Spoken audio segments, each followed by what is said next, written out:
थोडक्यात तिथं ही जी आहे ना गोळी ह्याच्यात 50 गोळ्या येतात. तुम्ही आधी ही करा. ह्याच्यात काय करायचं, पंप अर्धा लिटर भरून घ्यायचा, त्याच्यामध्ये असं दोन्ही साईडला अशी फिरवायची गोळी आणि मधलं मटेरियल टाकायचं. 2 गोळ्या टाकायच्या एका पंपाला, अर्धा पंप पाणी घेऊन, आणि वरून परत पाणी भरायचं. तुम्हाला काय कीटकनाशक, बुरशीनाशक किंवा वातावरण खराब असेल तर स्टिकर घ्यायचंय, ते स्टिकर घ्या आणि 2 गोळ्या टाकून 15 लिटर 16 लिटरला 2 गोळ्या. 20 लिटरचा असेल तर ह्या 3 गोळ्या टाकायच्या.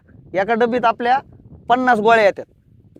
ती 1000 रुपयाला येते. 25 पंप होते 16 लिटरचे, आणि 20 लिटर असेल तर 20 पंप करू शकताय.